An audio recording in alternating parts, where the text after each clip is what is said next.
Shalom Bapak Ibu, Saudara yang dikasihi di dalam nama Tuhan Yesus. Kembali kita mengucap syukur pada sore hari ini karena kasih Tuhan Yesus, sehingga kita masih beroleh kekuatan, beroleh kesehatan. Kita kembali bisa masuk di hadirat Tuhan, menikmati pujian penyembahan kita. Tiba saatnya kita akan mendengarkan firman Tuhan yang akan dibawakan oleh hambanya, Bapak Pendeta Yehezkiel Hebron. Saya persilakan kepada hambanya. Shalom Bapak Ibu Saudara yang dikasih oleh Tuhan kita Yesus Kristus. Selamat malam. Shalom. Salam komando. Salam komando. Saudara, malam ini kita akan Bible study, saudara ya. Dan malam ini saya akan menyampaikan satu tema yang penting yang saudara harus ingat seumur hidup. Ya, kalau saudara nggak mau tersesat.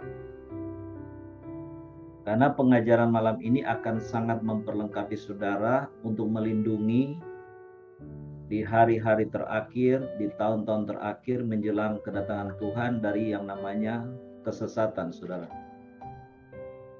Karena kita tahu, saudara, hari-hari ini sudah banyak penyesat-penyesat, banyak ajaran-ajaran sesat. Saudara bisa lihat di YouTube ada banyak itu, ya.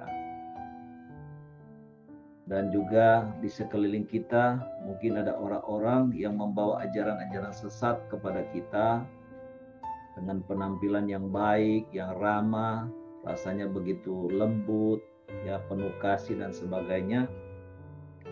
Tetapi sesungguhnya mereka serigala yang buas yang akan bisa menyesatkan kita. Karena itu saudara, malam ini kita akan belajar satu prinsip dalam teologi yang namanya prinsip hermeneutik Alkitab. Prinsip hermeneutik Alkitab itu adalah satu ilmu dalam teologi yang mengajari kita, ya, cara yang benar dan tepat di dalam kita mengartikan atau kita menafsirkan ayat-ayat firman Tuhan sesuai dengan maksud Tuhan melalui penulisnya, ya.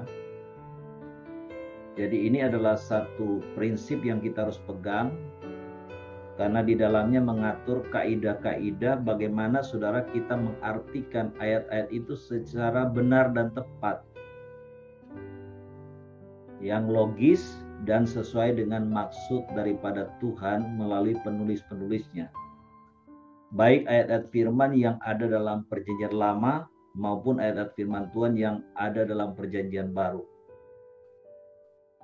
Saudara, kalau kita sungguh memahami ini dengan baik, saudara pasti akan bisa terluput daripada penyimpangan-penyimpangan daripada firman. Dan yang lebih mengerikan lagi, ya, kita bisa terluput, saudara, ya, daripada hal yang mengerikan apa, yaitu daripada kita sampai tersesat, saudara, ya. Dan itu saudara kita akan belajar. Apalagi bagi Bapak Ibu Saudara yang, ya, suka menyampaikan firman Tuhan. Kita tahu hari-hari ini ada banyak orang Kristen, banyak kaum profesional yang dipakai Tuhan sehingga mereka bisa berkhotbah. Bahkan kadang-kadang gaya khotbahnya lebih bagus daripada seorang pendeta. Ya, semua itu baik, saudara. Cuman kita harus mengerti prinsip-prinsip hermeneutika ini sehingga apa? Kita tidak sampai mengajarkan satu ajaran yang salah.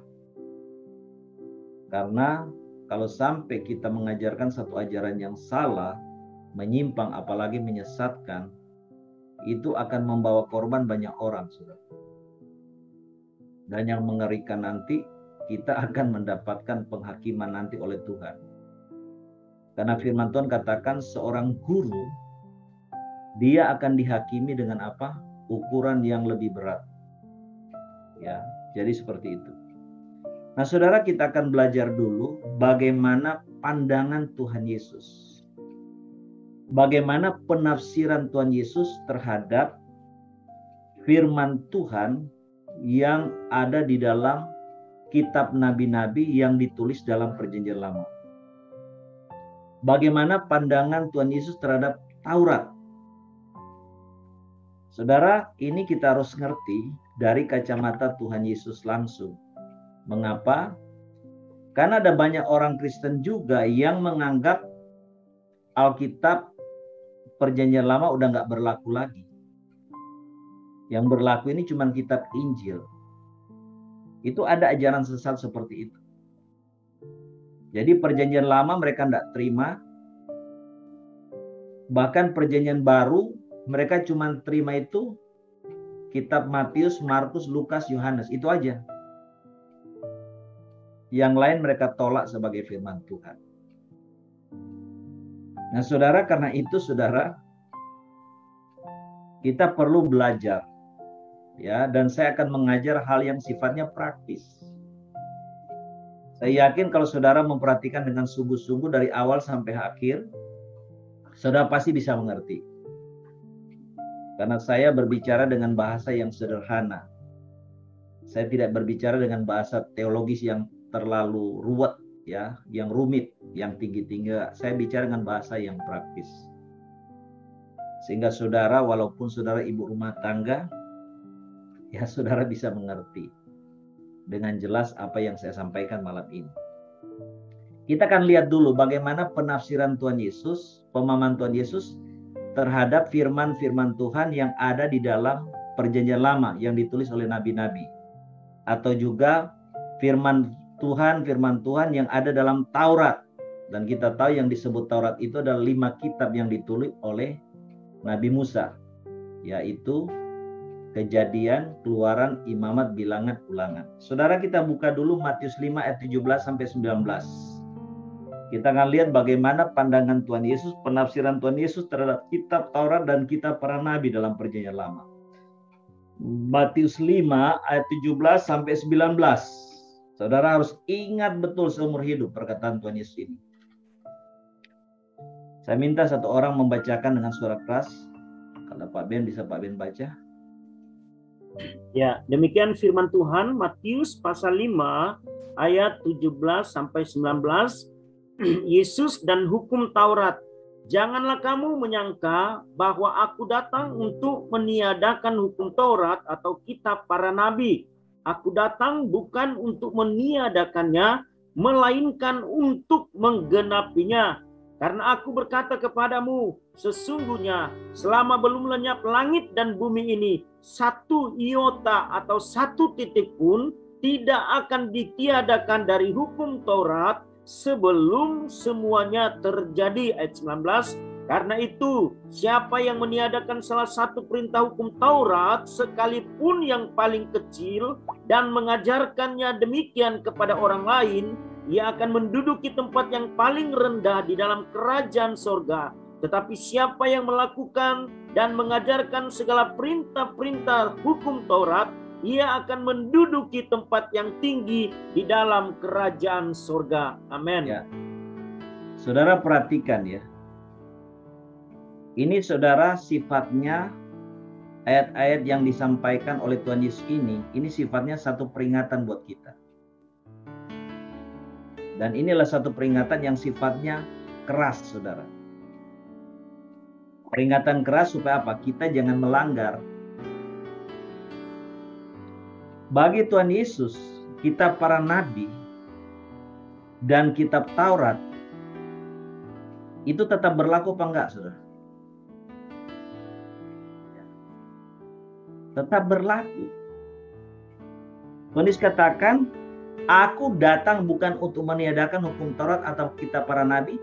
Aku datang bukan untuk meniadakannya sampai ulang 2 kali. Melainkan apa? Untuk menggenapi. Yesus datang tidak pernah meniadakan kitab para nabi dan kitab Taurat, saudara. Lalu siapa kita? Lalu kita mau berkata, Perjanjian Lama tidak berlaku lagi karena kita hidup dalam Perjanjian Baru. Siapa kita? Kita mau berkata seperti itu. Kita sekarang hidup dalam Perjanjian Baru. Perjanjian Lama udah nggak berlaku, apalagi Taurat udah nggak berlaku buat kita. Saudara, itu dosa loh, saudara. Maka Yesus katakan, aku datang bukan untuk tiadakan, tapi justru untuk menggenapi. Karena itu nubuat-nubuat dalam Perjanjian Lama mengenai pribadi Tuhan Yesus, dia sudah genapi.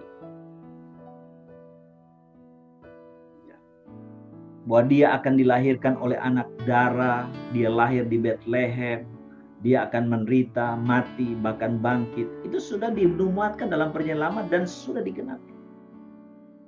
Digenapi oleh siapa? Oleh Tuhan Yesus sendiri. Ya. Jadi Tuhan Yesus datang malah untuk menggenapi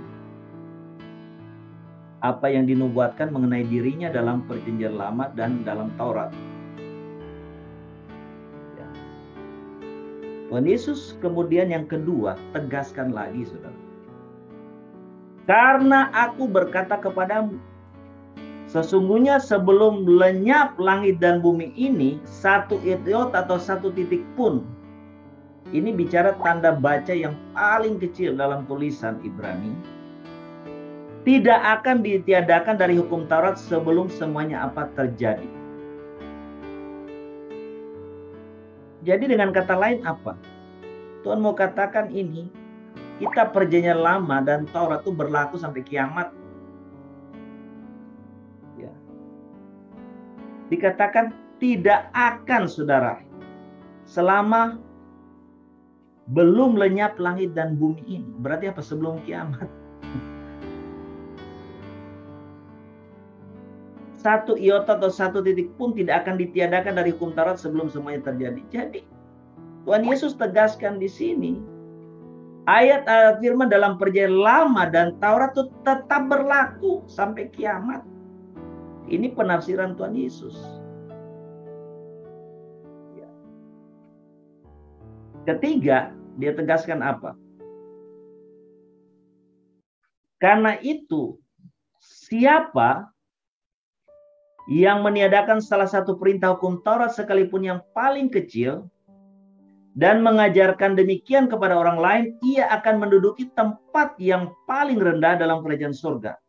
Tapi siapa yang melakukan dan mengajarkan segala perintah-perintah hukum Taurat, ia akan menduduki tempat yang tinggi dalam kerajaan surga. Jadi saudara, Tuhan peringatkan, hati-hati ya. Kalian yang ngomong Perjanjian Lama nggak berlaku, Taurat nggak berlaku, sehingga kalian tidak mau melakukan firman yang ada dalam kitab para nabi dan dalam Taurat. Tuhan katakan apa? Kita dapat tempat yang rendah di surga. Tetapi justru siapa yang mengajarkan firman dalam kitab-kitab Perjanjian Lama dan Taurat dan melakukan, dikatakan dapat tempat yang tinggi dalam kerajaan surga. Ya, karena surga itu saudara punya tingkatan, saudara. Tergantung apa yang kita sudah buat selama kita hidup di dunia ini. Jadi jelas, saudara, jangan sampai kita mengatakan ayat-ayat firman dalam Perjanjian Lama ataupun dalam Taurat nggak berlaku. Sudah ingat, kita mungkin masuk surga, tapi nanti tempat kita dikatakan tempat yang rendah di surga. Nah ini saudara yang kita harus pahami, pandangan Yesus Tuhan kita, penafsiran Tuhan Yesus terhadap firman-firman Tuhan yang ditulis oleh para nabi dalam Perjanjian Lama maupun dalam Taurat yang ditulis oleh Musa, Kejadian, Keluaran, Imamat, Bilangan, Ulangan. Jadi yang Tuhan sudah genapi, karena dia katakan aku datang untuk genapi, itu sudah nggak berlaku. Contoh yang tidak berlaku itu namanya ceremonial law. Ya, hukum-hukum dalam acara-acara ibadah. Kayak penyembelian korban, ya, untuk pengampunan dosa, itu sudah nggak berlaku. Kenapa sudah nggak berlaku? Itu semua simbol bayangan kepada pengorbanan Yesus sebagai anak domba Allah yang menumpahkan darahnya demi pengampunan dosa kita manusia. Itu gak berlaku. Karena Tuhan Yesus sudah menggenapi. Ya, seperti itu. Tapi masih ada begitu banyak firman Tuhan dalam Perjanjian Lama dan Taurat yang berlaku terus. Ya, sebagai satu hukum moral buat kita, hukum-hukum rohani. Hukum-hukum ibadah buat kita. Ya. Nah, So kita akan lihat lebih dalam ya. Sampai di sini sudah jelas ya. Ada 3 prinsip utama dalam hermeneutik Alkitab. So, perhatikan ada 3 prinsip utama dalam kita mengartikan ataupun menafsirkan firman. Yang pertama, saudara, firman Tuhan dalam Alkitab harus diartikan secara harafiah, ya, sehingga kita mengerti sesuai arti sederhana yang dimaksud oleh Tuhan melalui penulis. Jadi saudara, kalau kita baca ayat firman, ya artikan aja searti sesuai dengan artinya berdasarkan kaidah bahasa Indonesia, saudara. Ya, artikan aja seperti kaidah yang benar.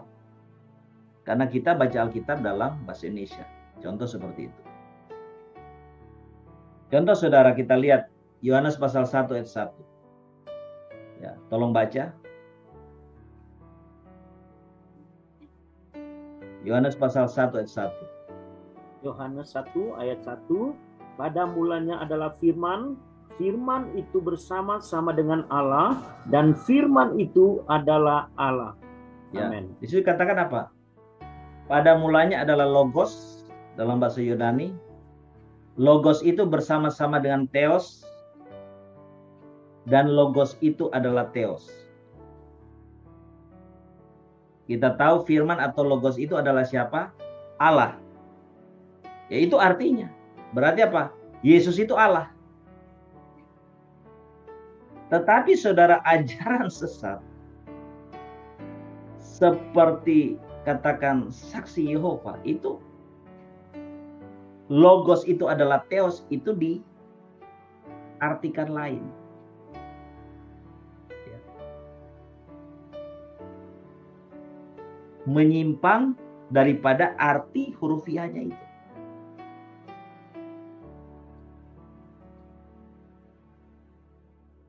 Ya.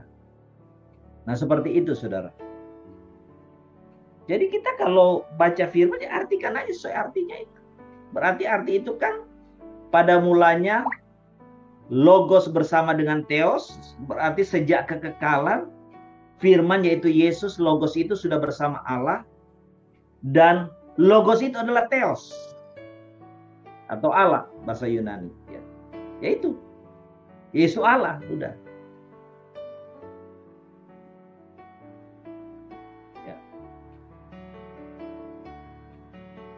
Saudara, saya kasih contoh saudara ya. Ajaran saksi Yehova itu mengajarkan bahwa Allah yang sejati itu Allah Bapa. Yesus itu Allah ciptaan. Nah, Allah Bapa dan Allah ciptaan yang namanya Yesus ini kemudian kerjasama ciptakan alam semesta.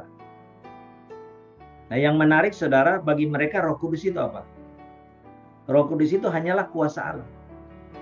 Roh Kudus itu bukan pribadi. Roh Kudus itu kuasa Allah.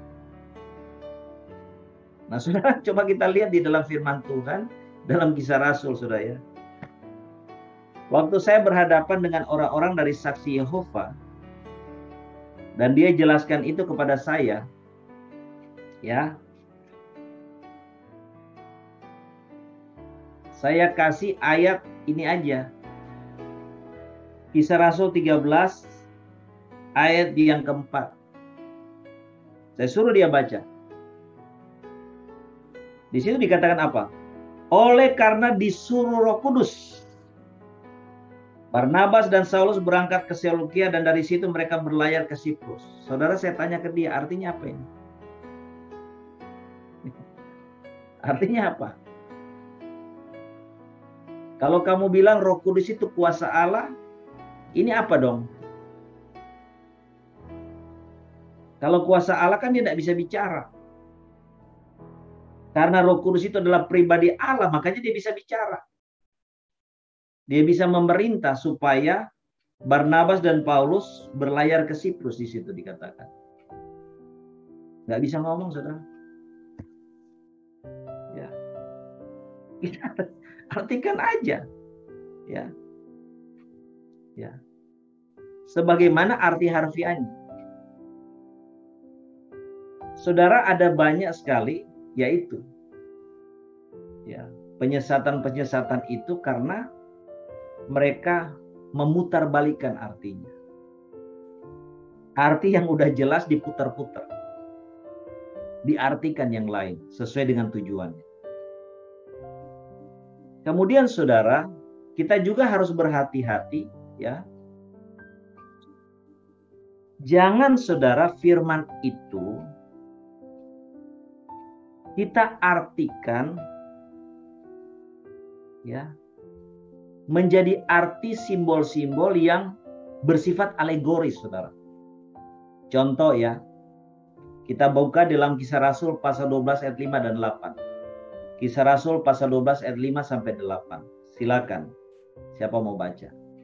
Kisah Rasul 12 ayat 5 sampai 8. Demikianlah Petrus ditahan di dalam penjara, tetapi jemaat dengan tekun mendoakannya kepada Allah. Pada malam sebelum Herodes hendak menghadapkannya kepada orang banyak, Petrus tidur di antara dua orang prajurit, terbelenggu dengan dua rantai. Selain itu, prajurit-prajurit pengawal sedang berkawal di muka pintu. Terus, tiba-tiba berdirilah seorang malaikat Tuhan dekat Petrus dan bercahaya bersinar dalam ruang itu. Malaikat itu menepuk Petrus untuk membangunkannya. Katanya, bangunlah segera, maka gugurlah rantai itu dari tangan Petrus. Lalu kata malaikat itu kepadanya, ikatlah pinggangmu dan kenakanlah sepatumu. Ia pun berbuat demikian. Lalu malaikat itu berkata kepadanya, kenakanlah jubahmu dan ikutlah aku. Ya. Saudara, kalau saudara khotbah bagian ini, hati-hati saudara ya. Jangan dibikin alegoris. Ya. Lalu saudara mulai katakan di situ, ya, dikatakan di sana apa? Di dalam ayat itu, berdirilah seorang malaikat Tuhan dekat Petrus dan cahaya bersinar dalam ruangan itu. Malaikat itu menepuk Petrus untuk membangunkannya, bangunlah segera, maka gugurlah rantai itu dari tangan Petrus. Lalu saudara mulai artikan, rantai gugur dari tangan Petrus. Saudara lihat ini ya. Rantai itu bicara tentang dosa. Dosa Petrus terlepas. Hati-hati saudara. Nggak boleh. Rantai ya rantai sudah, jangan diarti macam-macam. Nah, saudara tahu, makanya Petrus di penjara, dia ada dosa. Tapi waktu malaikat datang, rantai dosanya terlepas. Kalau saudara rantai dosa saudara lepas, saudara baru dibebaskan dari masalah saudara. Salah saudara. Ini menyimpang. Ini nggak boleh diartikan alegoris. Rantai ya rantai sudah, jangan dibuat simbol, dialegoris dan diartikan macam-macam. Ya. Kenapa saya ngomong ini? Karena saya pernah dengar ada orang yang khotbah begini, saudara. Kemudian saudara nanti di situ dikatakan, ya. Lalu kata malaikat kepadanya, ikatlah pinggangmu. Ya, ikatlah pinggangmu. Ya. Lalu saudara mulai katakan, ikat pinggang adalah kebenaran. Ya, mulai sekarang Petrus dia lepas dari dosa. Dia mulai disuruh mengenakan kebenaran. Ini salah, saudara, nggak boleh. Orang zaman itu budayanya bajunya ya kayak baju perempuan gitu kan. Memang mesti pakai ikat pinggang, saudara. Jadi nggak ada hubungannya. Jangan pergi artikan ikat pinggang itu aneh-aneh, saudara. Nah, kemudian saudara lihat gitu. Ya. Kemudian dikatakan, kenakanlah sepatumu. Kalau saudara bilang, sepatu adalah memberitakan Injil. Kemudian kenakanlah jubahmu. Nah, saudara artikan lagi, jubah ini perbuatan yang baik. Saudara nggak boleh. Ya. Ini adalah satu penyimpangan dalam prinsip hermeneutik Alkitab. Kenapa saudara? Kalau ini dibenarkan, saya bisa artikan macam-macam. Nanti Pak Ben kalau khotbah ini juga dia bisa artikan macam-macam. Ya. Nah, dasar standar kebenarannya di mana? Semua orang bisa ngomong kan? Ya. Saya bisa ngomong jubah perbuatan baik. Ya, nanti Pak Ben mungkin khotbah bisa ngomong oh jubah itu bukan perbuatan baik. Ya, itu ya baju. Ya, baju biasa aja. Atau mungkin yang lain bisa ngomong macam-macam lagi. Jadi nggak boleh saudara ya. Ya, sesuai artinya sudah, itu artinya sudah. Jangan dirohanikan, dibuat alegoris sebagai satu simbol dan diartikan arti yang macam-macam, yang sifatnya subjektivitas. Ya. Nah saudara, penafsiran arti alegoris terhadap simbol-simbol tertentu dibenarkan kalau memang firman Tuhan sudah menjelaskan artinya juga. Jadi masih bisa dibenarkan kalau firman Tuhan sudah jelaskan artinya. Contoh, saya buka Yohanes 15 ayat 1 sampai 2 dan 5. Yohanes 15 ayat 1 sampai 2 dan ayat yang kelima. Ini firman yang alegoris. Simbol, ya. Tapi di dalam firman ini langsung juga dalam bentuk perumpamaan ini langsung dijelaskan artinya apa. Yohanes 15 ayat 1 sampai 2 dan juga 5 dikatakan, akulah pokok anggur yang benar dan Bapakkulah pengusahanya. Jadi Tuhan Yesus memang menjelaskan perumpamaan alegoris. Dia gambarkan pokok anggur itu adalah dirinya. Jadi kalau kita berkhotbah, Yesus berkata, dia adalah pokok anggur. Gak salah. Karena Tuhan Yesus memang memberikan perumpamaan gambarannya pokok anggur. Ya, setiap ranting padaku yang tidak berbuah dipotongnya dan setiap ranting yang berbuah dibersihkannya supaya ia lebih banyak berbuah. Akulah pokok anggur dan kamulah ranting-rantingnya. Kita disebut apa? Dialegoriskan, simbol apa? Ranting. Nah ini nggak salah karena firman itu memang ngomong begitu. Kita ini ranting, Tuhan Yesus itu pokok anggur. Bapa di surga yang punya kebun anggur itu. Jadi alegoris itu dibenarkan kalau memang di dalam firman itu dijelaskan. Kayak contoh saudara ya. Air katakan, simbol air kita artikan Roh Kudus. Karena airnya ada. Paham ya? Minyak kita artikan Roh Kudus. Karena airnya ada memang. Amin. Yang menyimbolkan air itu Roh Kudus, minyak itu Roh Kudus. Gambarannya seperti itu. Jadi itu. Karena apa saudara? Ada banyak sekali saudara orang-orang yang gak ngerti hermeneutik Alkitab itu semau gue. Ya, kreativitas, subjektivitasnya mengartikan macam-macam saudara. Dan ini yang akan nanti membawa penyimpangan saudara di dalam memahami firman. Ya. Selanjutnya saudara kita akan lihat ya. Yang kedua apa?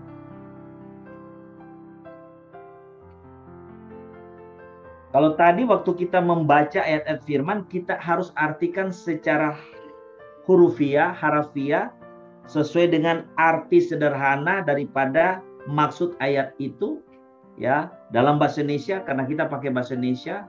Kalau dalam bahasa Inggris ya bahasa Inggris dan sebagainya.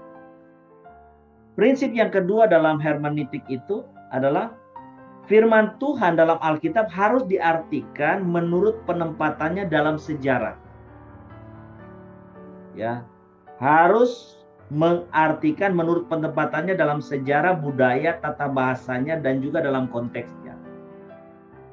Jadi kita harus artikan itu ditinjau dari sejarah, budaya pada saat itu, saudara. Nah, ini kita harus pahami. Ya. Dan juga sesuai dengan tata bahasa asli di dalam konteksnya. Ya.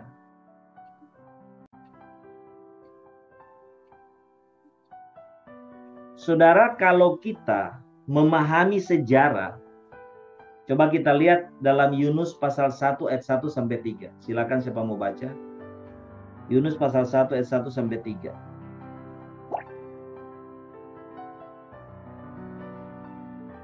Jadi waktu kita mengartikan ayat firman dalam Alkitab, kita harus artikan penempatannya menurut sejarah pada saat itu, budaya, tata bahasanya, dan juga di dalam konteksnya. Jadi tidak boleh menyimpang dari arti konteksnya.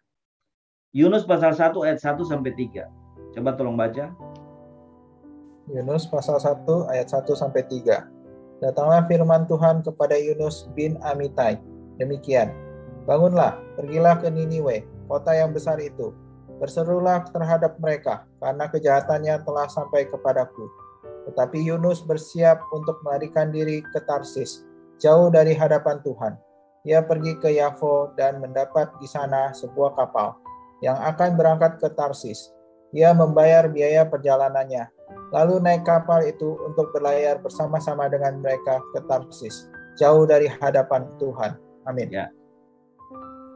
Nah, saudara, kalau kita lihat ini, kalau kita nggak ngerti sejarahnya, kita paling cuma mikir, ini Nabi Yunus ini kok, Nabi apa ini? Disuruh Tuhan kok malah nggak mau taat, mau berontak gitu loh, kabur. Disuruh pergi ke Niniwe, dia kabur lari ke Tarsis. Nah, kita akan bingung, artinya apa? Ya, kita mungkin bisa menafsirkan, wah Yunus ini memang dasar nabi pemberontak ini ya. Biasa nabi lain disuruh apa nurut, ini dia kok memberontak. Nah, penafsiran kita apa? Bisa salah kalau kita artikan. Nah, kalau kita mengerti sejarah, kita tahu kenapa Yunus nggak mau pergi ke Niniwe. Niniwe itu ibu kota Asyur. Asyur ini adalah satu bangsa yang pernah menyerang bangsanya Israel. Jadi Yunus ini kasarnya ada kebencian lah. Ada sakit hati dengan bangsa Asyur ini. Sehingga waktu dia dengar Tuhan mau hancurin Niniwe, wah dia senang nih. Biarin aja dihancurin. Ini bangsa Asyur ini kan pernah menyerang bangsaku. Menyerang Israel. Biarin aja Tuhan hancurin. Nah, itu alasan dia kenapa dia kabur. Dia nggak mau pergi. Sehingga Tuhan dengan caranya, dengan kuasanya, dia ditelan oleh ikan yang besar. Ya mungkin ikan paus, saudara. Dan dimuntahkan di pinggir pantai di kota Niniwe. Ya. Nah itu. Jadi pentingnya saudara kita belajar sejarah di situ. Kemudian saudara, kalau saudara contoh juga ya, kita lihat ya. Di dalam kitab Matius ya. Matius pasal 1 ayat 18.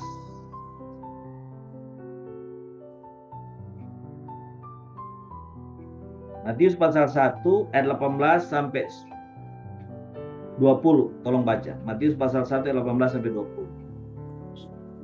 Matius 1 ayat 18 sampai 20. Kelahiran Yesus Kristus. Kelahiran Yesus Kristus adalah seperti berikut. Pada waktu Maria ibunya bertunangan dengan Yusuf, ternyata ia mengandung dari Roh Kudus sebelum mereka hidup sebagai suami istri. Karena Yusuf suaminya seorang yang tulus hati dan tidak mau mencemarkan nama istrinya di muka umum, ia bermaksud menceraikannya dengan diam-diam. Tetapi ketika ia mempertimbangkan maksud itu, malaikat Tuhan nampak kepadanya dalam mimpi dan berkata, Yusuf, anak Daud, janganlah engkau takut mengambil Maria sebagai istrimu, sebab anak yang di dalam kandungannya adalah dari Roh Kudus. Nah, waktu kita baca ayat ini kita bisa bingung, saudara. Karena di situ katakan, karena Yusuf suaminya seorang yang tulus hati dan tidak mau mencemarkan nama istri di muka umum, ia bermaksud menceraikannya dengan diam-diam. Loh, ini gimana sih? Katanya belum nikah. Yusuf sama Maria kok disebut suami? Iya kan? Kok disebut suami? Kenapa nggak disebut tunangan kek? Atau pacar? Kok disebut suami? Sama di situ kok ngomong menceraikan? Kalau belum nikah sama Maria kok kenapa pakai istilah menceraikan? Kalau masih pacaran. Nah, saudara, kalau kita lihat itu kan bisa bingung kita kan? Nah, saudara harus tahu budaya sana. Budayanya Yahudi, yang pertama itu pacaran namanya. Kedua, lebih dalam namanya bertunangan. Kalau bertunangan, budaya sana dianggap walaupun tidak tinggal satu rumah, belum hubungan intim suami istri, itu sudah dianggap suami istri. Nggak boleh diganggu. Ya. Makanya ada di istilah menceraikan. Nah, ini pentingnya saudara, pada waktu kita melihat firman, ada sesuatu yang aneh, rasanya janggal seperti ayat tadi, kita lihat. Ya, budayanya apa di sana sih? Kenapa kok masih pacaran? Kok bilang suami?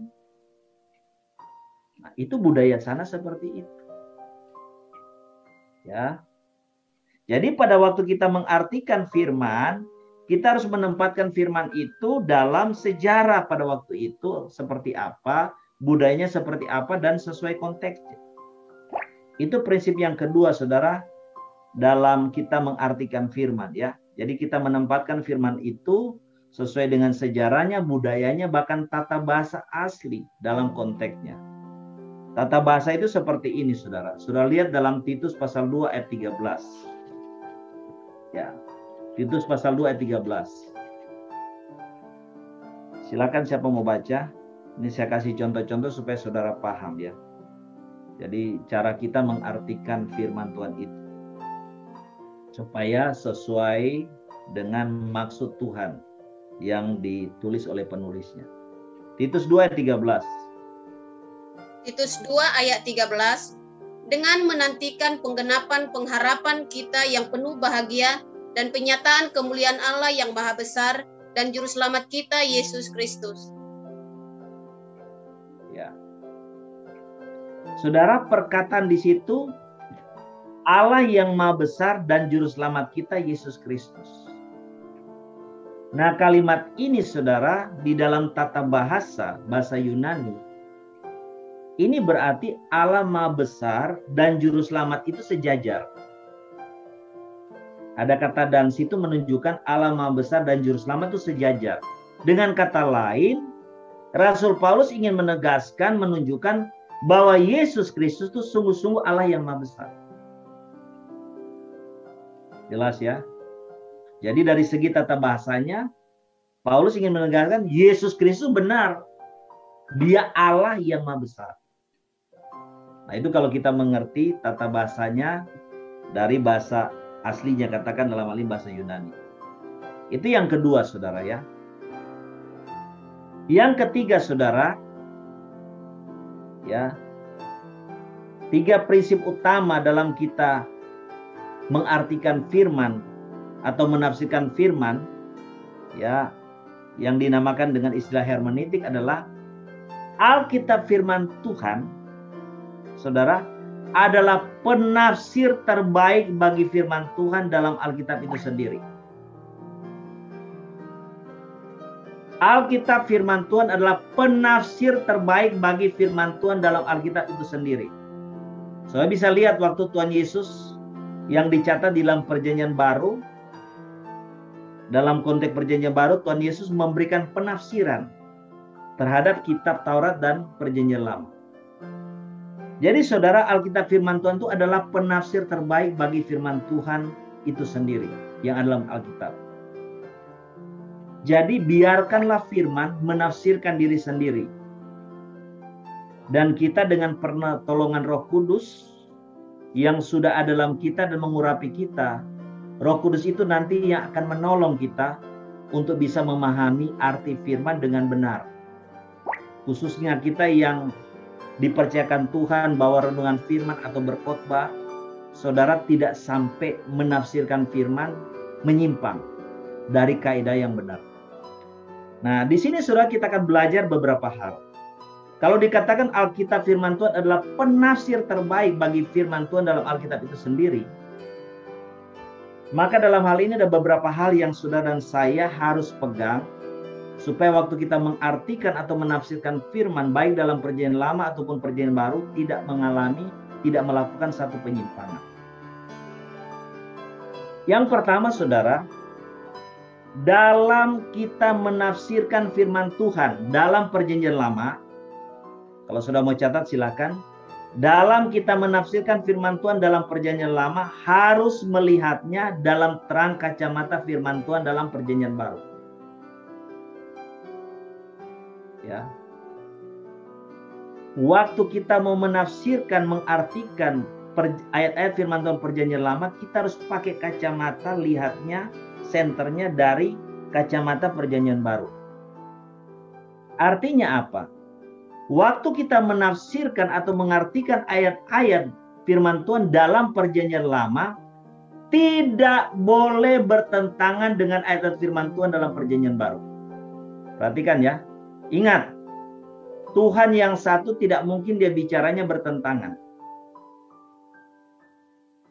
Kalau dia bicara di perjanjian lama A, ya di perjanjian baru A juga, saudara. Tidak ada berubah jadi B. Jadi waktu kita mau mengartikan, menafsirkan firman-firman dalam perjanjian lama, kita harus lihat dari kacamata perjanjian baru. Tidak boleh bertentangan. Saya kasih contoh nih. Ya. Ada satu aliran Kristen yang tidak boleh makan babi. Betul, saudara? Ya. Betul.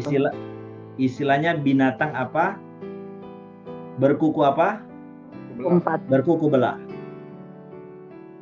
Di perjanjian lama. Nah, menurut saudara, ini benar nggak? Tidak. Enggak. Hah? Tidak, Pak. Enggak. Salah. Kenapa nggak benar? Karena di perjanjian baru Karena di tulis perjanjian baru menuliskan semuanya semuanya diperbolehkan makan. Iya. Semuanya, Bang. ya. Itu berarti saudara udah pintar tuh. Benar. Karena bertentangan dengan perjanjian baru. Ya. Perjanjian baru Tuhan Yesus bilang semua halal. Yang masuk ke mulutnya semua halal. Yang haram yang keluar dari mulut. Kalau kita maki-maki orang, ya itu baru haram. Kalau yang masuk lewat mulut halal. Yang tidak boleh makan di dalam perjanjian baru apa? Darah. Darah. Darah. Apalagi? Makanan Binatang laut, binatang laut. Dipersembahkan Yang kepada tidak Allah. boleh makan adalah darah, kemudian makanan yang sudah dipersembahkan kepada berhala, dan yang ketiga binatang yang mati dicekik.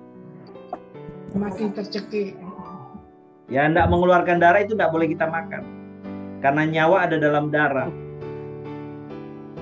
Nah, kalau saudara, jadi jangan cuma saudara tahu. Di perjanjian baru pokoknya yang nggak boleh kita makan darah, persembahkan pada berhala, binatang yang dicekik. Tanya ayatnya lalu saudara nggak tahu tuh nggak boleh, kita harus tahu saudara di mana alamatnya. Ya, itu di mana? Di kitab Kisah Para Rasul. Nah, contoh seperti itu. Ya.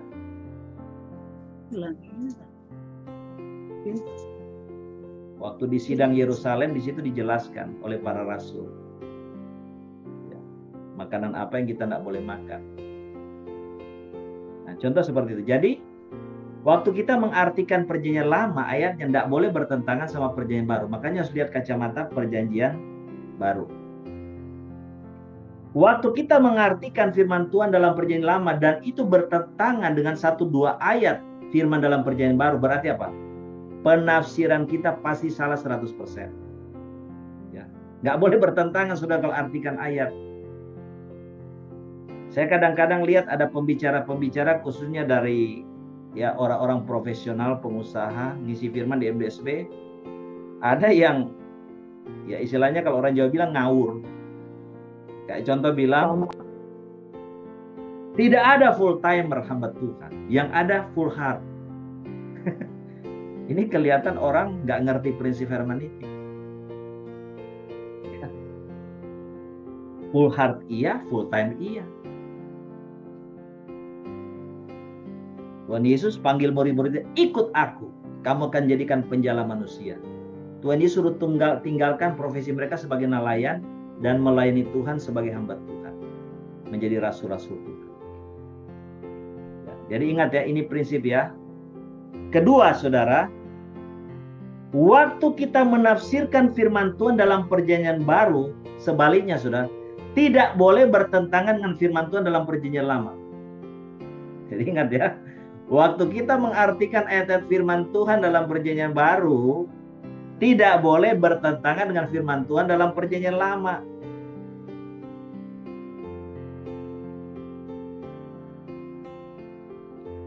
Nah, saya mau tanya nih saudara. Kira-kira kalau sekarang ini gereja bikin tabut Tuhan, taruh di gerejanya, boleh nggak saudara? Ayo, saya mau tanya nih ke saudara.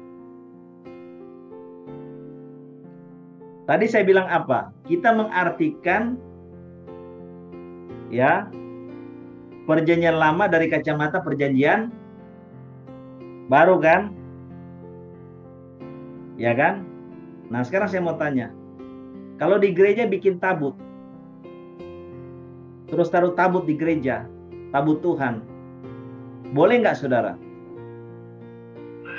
Nggak boleh, nggak boleh. Nggak boleh.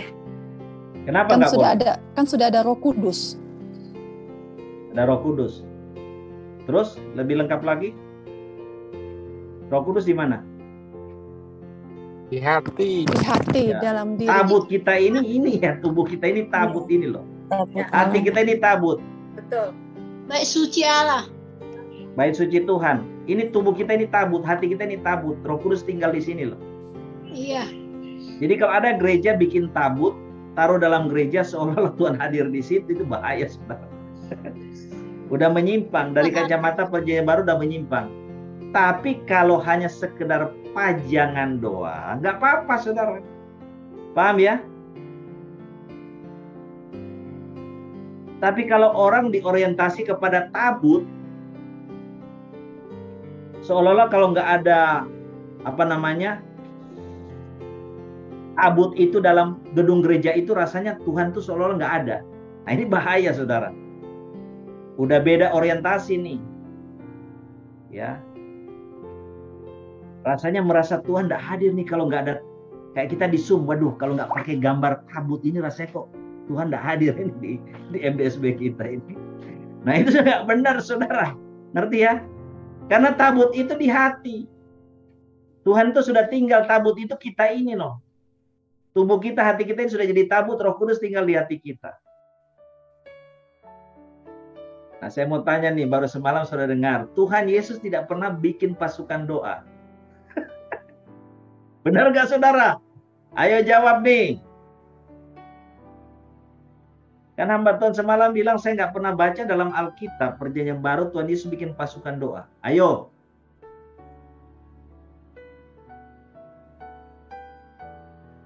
Loh, kok udah diam? Ada kira-kira enggak ayat di dalam perjanjian baru? Kayaknya ada, tapi lupa di mana. Ini jujur bagus, jujur polos. Kayaknya ada tapi lupa. Ayo saudara, di dalam perjanjian baru ada nggak Tuhan bikin pasukan doa? Kayaknya ada ya. Tidak ada. Nggak ada Pak. Nggak ada. Jujur bingung. Nggak ada Pak. Berdoa 1-2 jam aja. Kedua, ini saya mau aja saudara untuk saudara jadi orang kritis. Saudara mari kita lihat bersama. Ada nggak dalam perjanjian baru Tuhan Yesus bikin pasukan doa? Nggak Pak. Nggak ada. Kalau istilah, saudara ingat ya, kalau istilah pasukan tidak ada. Itu cuma istilah yang memang untuk memudahkan kita memahami. Tapi yang dimaksud itu ada nggak pasukan doa itu? Diutus berdua-berdua Pak Hebron. Ada. Murid-murid diutus berdua-berdua itu bukan Pak. Di Taman Getsemani. Itu benar. Kita lihat saudara ya. Lukas pasal yang ke-10. Tadi malam begitu diomong sama pembicara semua pada diam semua. Kalau saya ngomong kan nggak enak. Saya ini baca Alkitab dari usia 6 tahun saudara ya. Jadi hal-hal yang jelimet, yang kecil-kecil saya ingat. Lukas pasal yang ke-10. Baca ayat 1. Lukas pasal 10 ayat 1, Yesus mengutus 70 murid. Kemudian daripada itu Tuhan menunjuk 70 murid yang lain, lalu mengutus mereka berdua-dua mendahulunya ke setiap kota dan tempat yang hendak dikunjunginya. Ya. Yesus utus 70 murid, diutusnya apa? Berdua-dua. Berarti 35 apa? 35 kelompok. Kalau kita bilang 35 pasukan, salah nggak? Ya. 70 orang. Ya. Ya, 70, 35 pasukan. Diutus berdua-dua, dikatakan apa di situ? Kalimat selanjutnya penting. Mendahului Yesus ke setiap kota dan tempat yang hendak dikunjungi Yesus. Jadi tim ini berangkat dulu ke sana, ke kota, ke desa tempat Yesus mau bikin KKR. Kira-kira saudara mereka berangkat duluan ngapain? Dokter. Berdoa. Doa. Berdoa. Berdoa apa menginjil nih? Berdoa. Berdoa dulu. Karena Bapak semalam bilang memberitakan Injil, beritakan firman. Berdoa. Berdoa. Kenapa saudara bilang berdoa? Menginjil Pak, soalnya tuayan. Ada kata tuayan. Di mana ada tuayan? Ini ayat 3. Ya. Tuayan yang memang banyak tetapi pekerja sedikit. Ya. Saudara supaya lebih jelas, saudara baca ayat 17 itu ya sampai 20. Baca ayat 17 sampai 20 siapa? Kembalinya ke 70 murid. 10 ayat 17. Kemudian ke-70 murid itu kembali dengan gembira dan berkata, Tuhan, juga setan-setan takluk kepada kami demi nama-Mu. Nah, cukup dulu sampai di situ. Setan tunduk berarti diapain setannya, saudara? Diinjili setannya. Nah, setannya diinjili. Setannya diinjili enggak? Berperang. Injili. Diperangi. Perangi. Ayat 16 terus Pak Yosua. 11. Lalu kata Yesus kepada mereka, Aku melihat iblis jatuh seperti kilat dari langit. Sesungguhnya aku telah memberikan kuasa kepada kamu untuk menginjak ular dan kalajengking, dan kuasa untuk menahan kekuatan musuh, sehingga tidak ada yang akan membahayakan kamu. Namun demikian, janganlah bersukacita karena roh-roh itu takluk kepadamu, tetapi bersukacitalah karena namamu ada terdaftar di surga. Amin. Nah, kira-kira ini pasukan doa bukan, saudara? Doa. Iya. Pasukan doa. Ya ini saudara ya, kita harus kritis saudara terhadap hamba Tuhan yang menyampaikan satu statement. Kalau saudara nggak tahu baca Alkitab atau nggak teliti baca Alkitab ya, oh gitu ya Pak, oh iya ya. Saudara jelas dikatakan Yesus utus 35 kelompok, 70 murid ini mendahului dia. Jelas mereka pergi ke sana, pergi berdoa. Kalau pergi menginjil, ngapain lagi Yesus pergi menginjil di sana? Kalau mereka sudah pergi menginjil. Ya. Mereka pergi siapin jalan, mereka pergi doa peperangan. Usir, hancurkan roh teritori di kota itu, di daerah itu. Dan itu yang Yesus katakan, aku melihat iblis jatuh seperti kilat dari langit. Ini pasukan doa, ini tentara doa, saudara. Tuhan Yesus punya tim doa yang dia utus dua-dua mendahului dia ke tempat dia mau bikin KKR. Makanya KKR yang Yesus bikin selalu dihadiri ribuan orang, banyak mujizat, karena ada yang sudah lebih dulu bikin doa peperangan di sana. Tim advance. Jelas, saudara? Jelas. Jelas ya? Jelas, Pak. Jadi siapa bilang Tuhan Yesus tidak punya pasukan doa? 70 murid ini pasukan doa, sekaligus pasukan Injil memang. Tapi khusus dalam mempersiapkan pelayanan Yesus, mereka pergi daerah itu bikin doa, mereka bikin doa peperangan. Makanya ada sambungannya.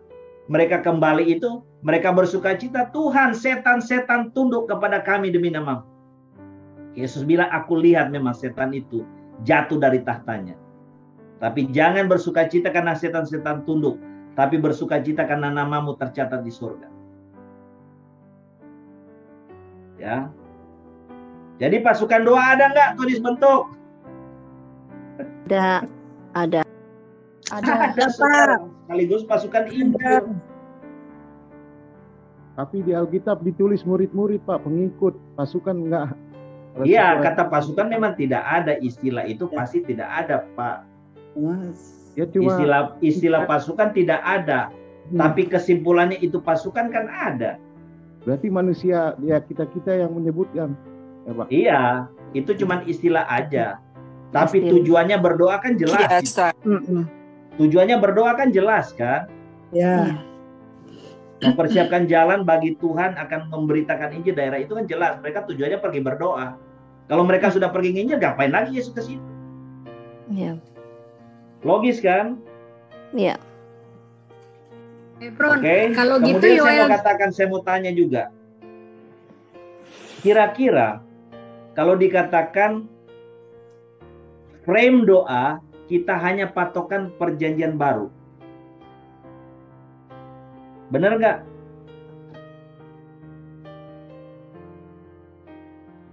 Frame doa kita patokan perjanjian baru, benar nggak? benar. Tidak. Enggak. Tadi saya sudah ngajar, masa udah lupa. Yesus bilang apa?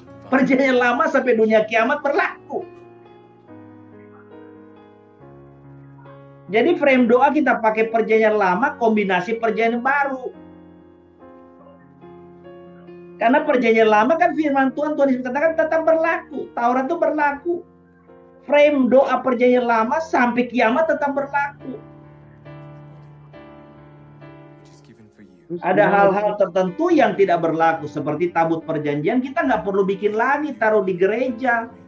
Supaya Tuhan hadir. Karena Tuhan hadir itu di hati kita. Hati kita, tubuh kita ini yang tabut Tuhan, tempat Tuhan tinggal.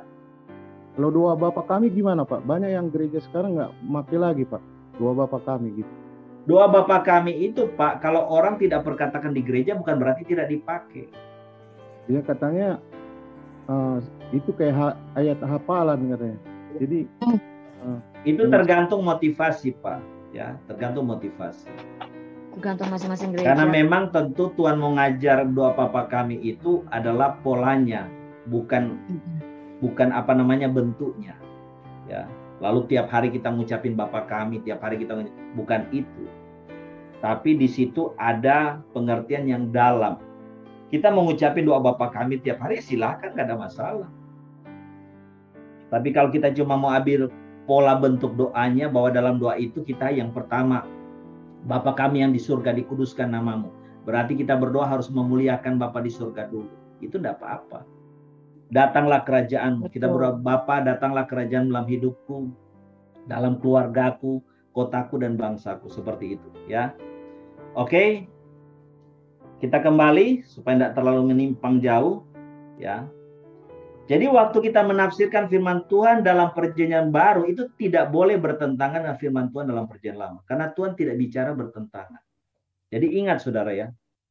Makanya saudara, kita ini harus baca terus Alkitab, kejadian wahyu supaya apa? Supaya pada waktu ada statement dari seorang hamba Tuhan yang berkhotbah atau siapa aja, itu alarm kita langsung bunyi. Saya kalau ada orang yang khotbah yang nggak benar, itu alarm saya bunyi. Kenapa? Karena saya bolak-balik baca firman. Ya. Kemudian saudara, kita lanjut yang ketiga. Waktu kita menafsirkan atau mengartikan ayat-ayat firman Tuhan dalam perjanjian baru, tidak boleh bertentangan dengan pengajaran rasul-rasul Tuhan dan Tuhan Yesus sendiri. Ingat ya, kita tahu perjanjian baru itu kan tidak hanya ditulis oleh rasul-rasul Tuhan, ya, tetapi juga ditulis oleh murid-muridnya, ya, seperti kayak Lukas, apa semua itu kan bukan murid langsung Tuhan Yesus.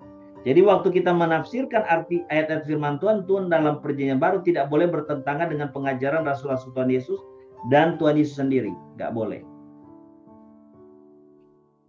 Kemudian yang keempat, waktu kita mengartikan atau menafsirkan pengajaran rasul-rasul Tuhan Yesus maka tidak boleh bertentangan dengan pengajaran Tuhan Yesus sendiri. Jadi waktu kita mengartikan ayat-ayat pengajaran dari rasul-rasul, tidak boleh bertentangan dengan pengajaran Tuhan Yesus. Ya.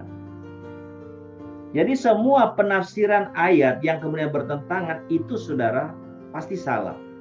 Karena Tuhan tidak mungkin bicara bertentangan.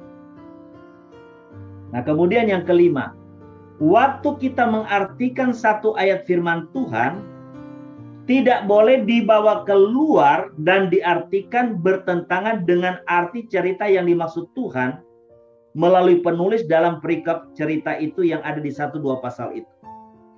Ya, kadang-kadang satu cerita itu kan bukan cuma terisi di 1 pasal, tapi bisa nyambung sampai 2 pasal gitu ya.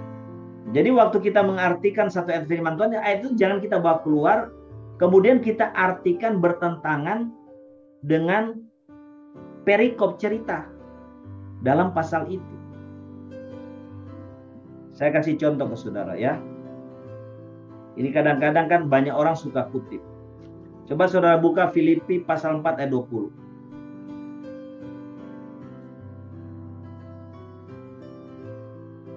Filipi 4 ayat 20. Filipi 4 ayat 20. Dimuliakanlah Allah dan Bapa kita. 19. Ayat 19.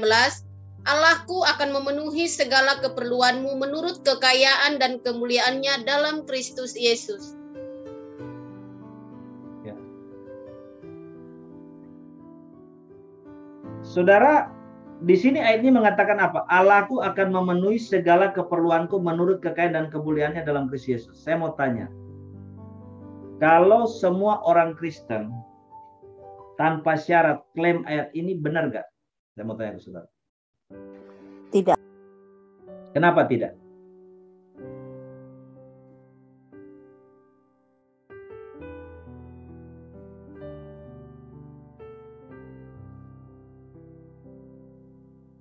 Karena tidak semua orang Kristen mengenal Tuhan secara pribadi, cuma KTP-nya Kristen saja, Pak. Tapi pengenalan yang benar menerima Tuhan sebagai juru selamat tidak secara pribadi. Saya tadi baru bicara, kita kalau menafsirkan ayat tidak boleh bawa keluar dan diartikan semau gue bertentangan dengan arti ceritanya. Paham enggak? Ini bukan bicara terima Tuhan atau belum terima Tuhan. Paham enggak? Ayat ini keluar dari Rasul Paulus karena apa? Ada syaratnya. Jemaat di Filipi ini kirim bantuan kepada Rasul Paulus dan timnya sebagai hamba Tuhan yang melayani Tuhan. Keluarlah ayat ini. Jadi kalau kita mau klaim Tuhan mau kasih jamin kita punya kebutuhan hidup, itu ada syaratnya kalau kita mau pakai ayat ini. Apakah kita termasuk anak Tuhan yang suka membantu hamba Tuhan? Memberikan keuangan, mensupport hamba Tuhan dengan bantuan dengan keuangan. Kalau kita adalah orang yang suka mensupport hamba Tuhan dengan keuangan, misalnya saudara kembalikan persepuluhan, saudara sumbang, saudara jadi donatur. Nah, saudara bisa klaim ayat ini. Paham? Tapi kalau kita tidak senang membantu pekerjaan Tuhan, tidak senang membantu keuangan hamba Tuhan, kita tidak punya hak klaim ayat ini. Itu bertentangan dengan konteksnya. Jelas ya? Nah, itu maksudnya. Jangan kita membawa ayat keluar, lalu kita artikan semau sendiri. Kita harus lihat nih konteksnya artinya apa. Oh, ayat ini keluar sebagai firman memberkati mereka-mereka yang sudah membantu Paulus dengan keuangan untuk mendukung pekerjaan Tuhan, misi Tuhan yang dia kerjakan. Nah kalau gitu Pak, kita mau klaim untuk kebutuhan kita yang mana? Nah itu Mazmur 23 bisa. Tuhan adalah gembalaku, takkan kekurangan aku. Itu aja masih bersyarat. Kita nggak akan kekurangan, benar nggak Tuhan sudah jadi gembala kita? Benar nggak kita sudah jadi hamba, jadi domba yang nurut sama gembala? Kalau kita sudah jadi domba yang benar-benar nurut sama gembala, ya kita punya hak klaim ayat itu. Bahwa Tuhan akan penuhi segala keperluan. Aku tidak akan kekurangan. Paham ya? Nah, saya kasih contoh lagi yang lain. Ya. Bahwa kita saudara tidak boleh ya mengartikan satu ayat firman juga itu bertentangan dengan ayat-ayat yang lain ya. Kalau tadi dikatakan waktu kita mengartikan satu ayat firman tidak boleh dibawa keluar dan diartikan bertentangan dengan arti cerita yang dimaksud Tuhan melalui penulis dalam perikop itu ya, yang diceritakan dalam 1 atau 2 pasal. Ya. Saudara, saya kasih contoh saudara ya, menafsirkan ayat firman tapi bertentangan dengan banyak ayat yang lain, dan ini biasanya saudara itu yang muncul ajaran sesat dari situ. Jadi hanya mengambil satu ayat firman, mengartikannya, tapi dia menutup mata terhadap ayat-ayat lain dalam firman Tuhan, baik dalam perjanjian baru ataupun perjanjian lama, dan itu yang sesat. Ya. Saudara, saya kasih contoh saudara ya. Kita buka dalam firman Tuhan dalam 1 Petrus pasal 3 18 sampai 20.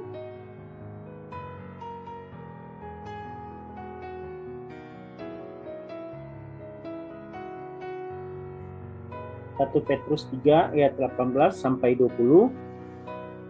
Firman Tuhan, sebab juga Kristus telah mati sekali untuk segala dosa kita, Ia yang benar untuk orang-orang yang tidak benar, supaya membawa kita kepada Allah. Ia yang telah dibunuh dalam keadaannya sebagai manusia, tetapi yang telah dibangkitkan menurut roh.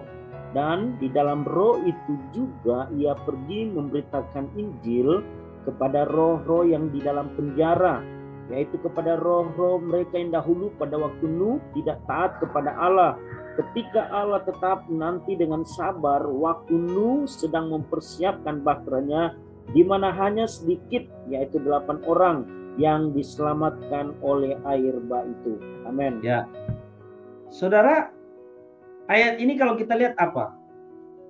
Wah, Tuhan Yesus memberitakan Injil kepada siapa? Roh-roh orang mati. Berarti boleh dong kita memberitakan Injil kepada roh-roh orang mati? Kalau ada engkong kita, emak kita, ya meninggal dalam Tuhan, kita bisa nginjili mereka dong. Masih punya kesempatan mereka dengar Injil, percaya Yesus. Nah saudara gimana nih? Ayo. Ini Yesus kan memberitakan Injil kepada orang mati kan? Orang mati kan? Nggak boleh. Loh, ayat ini ngomong gitu loh.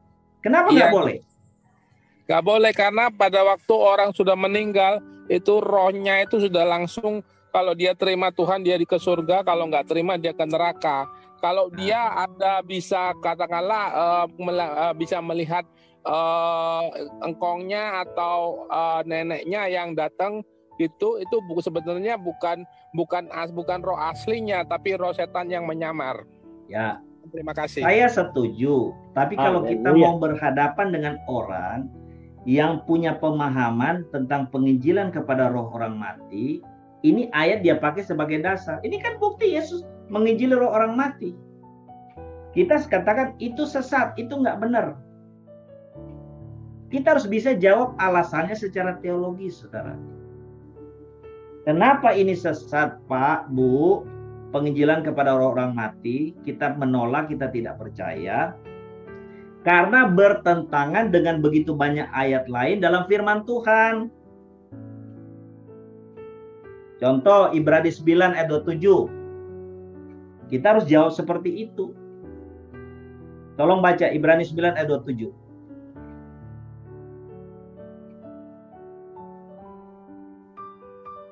Ya, Ibrani 9 ayat 27 firman Tuhan, dan sama seperti manusia ditetapkan untuk mati hanya satu kali saja, dan sesudah itu dihakimi.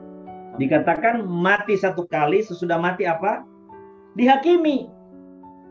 Jadi nggak ada kesempatan lagi orang-orang yang sudah mati, yang tidak mengenal Tuhan, siapapun dia, apapun dia, orang yang kita sangat kasih, kalau dia sudah mati di luar Tuhan, udah nggak ada kesempatan lagi untuk diinjili. Karena dikatakan sesudah mati apa? Dihakimi. Jadi ayat tadi kalau dikatakan, diartikan boleh pergi penginjilan kepada orang mati karena ayat itu tidak bisa, bertentangan dengan ayat lain dalam firman. Tidak mungkin Tuhan bicaranya bertentangan. Dengan Ibrani 9 ayat 27 bertentangan. Kedua, bertentangan dengan apa? Kisah tentang ya Lazarus dan orang kaya. Lukas 16 ayat 22 sampai 23 ya. Lukas 16 ayat 22 sampai 31 kalau sudah baca lengkap. Cuman saya tidak akan baca semua karena terlalu panjang. Berapa ayat aja saya baca. Dikatakan Lukas 16 ayat 22, 23, 26, 29, 31. Kemudian matilah orang miskin itu, lalu dibawa oleh malaikat ke pangkuan Abraham. Orang kaya itu juga mati lalu dikubur, dan sementara ia menderita sengsara di alam maut, ia memandang ke atas, dan ia dari jauh dilihatnya Abraham dan Lazarus duduk di pangkuannya. Jadi kita lihat ya, orang yang mati itu Lazarus karena dia kenal Tuhan, dia langsung ke pangkuan Abraham. Ya. Ini sebenarnya ya dunia orang mati, tapi sudah ada pemisahan ya antara seperti sudah di sorga dan di neraka. Ya. Selain kemudian yang orang kaya itu yang mati itu dikatakan orang kaya itu juga mati lalu dikubur, dan sementara ia menderita sengsara di alam maut.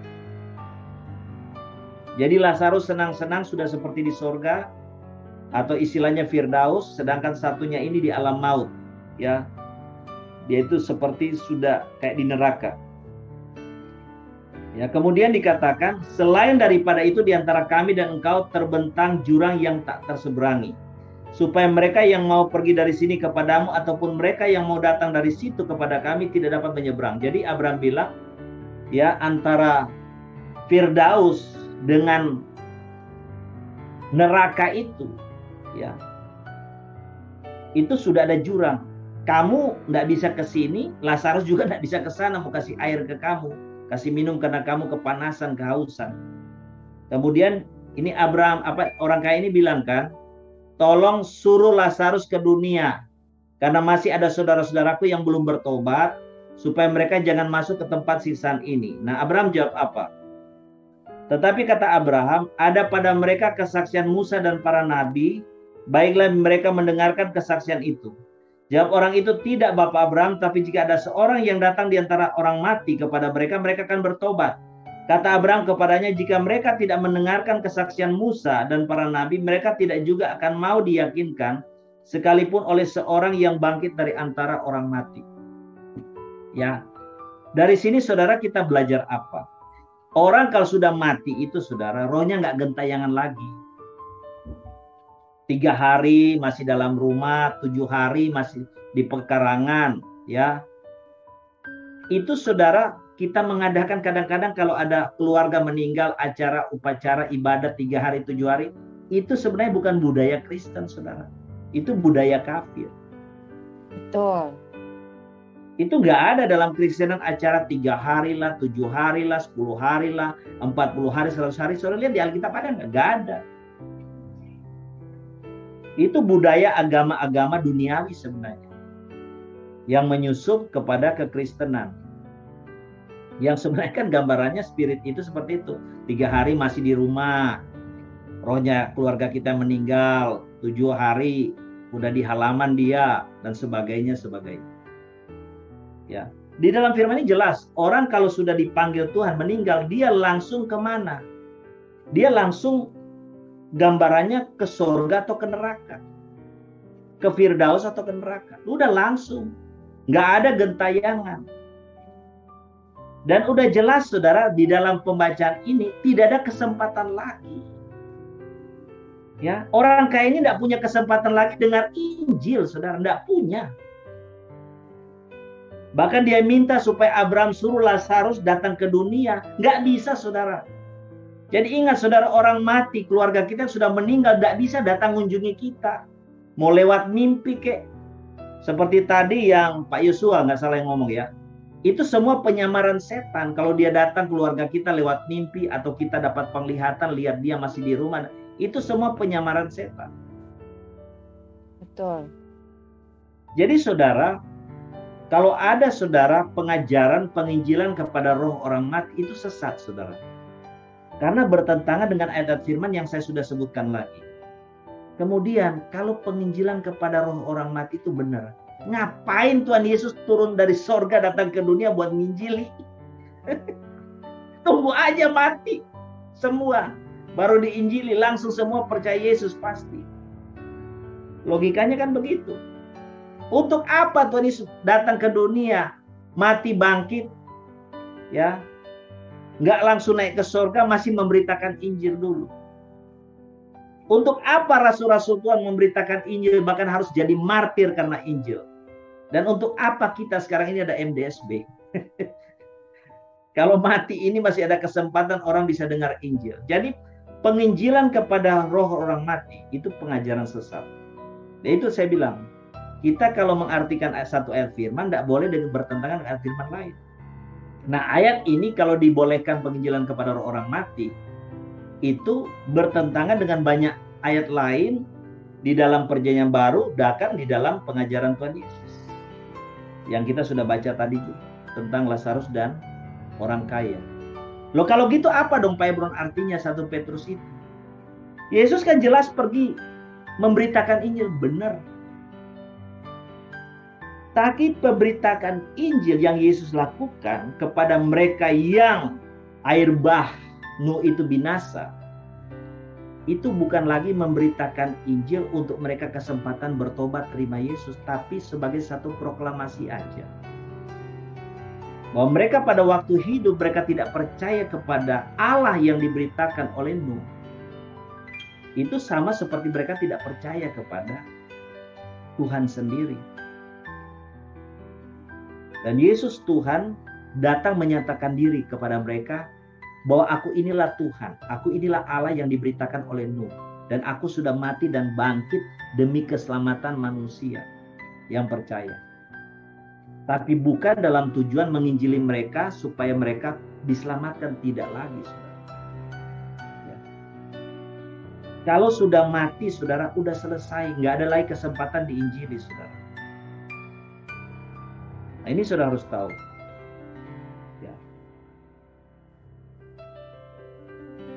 Nah, makanya saudara kalau ada pengajaran saya katakan yang bertentangan dengan ayat-ayat yang lain baik perjanjian baru maupun perjanjian itu sesat.